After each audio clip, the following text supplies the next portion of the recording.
सर्वांना नमस्कार. राजकारणी यूट्यूब चॅनलमध्ये आपलं सर्वांचं स्वागत आहे.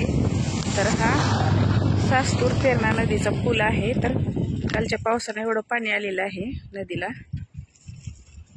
तर खूप मोठा पूल बांधलेला आहे. पाहू शकता हे दोन्ही बाजूनं एवढंच पाणी आहे. इकडं पण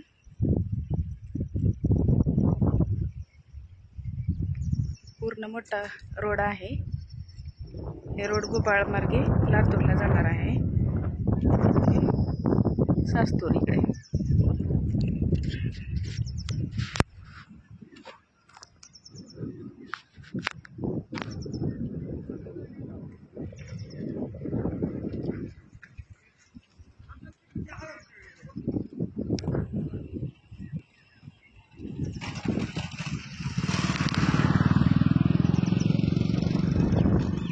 तर भरपूर पाणी आलेलं आहे नदीला.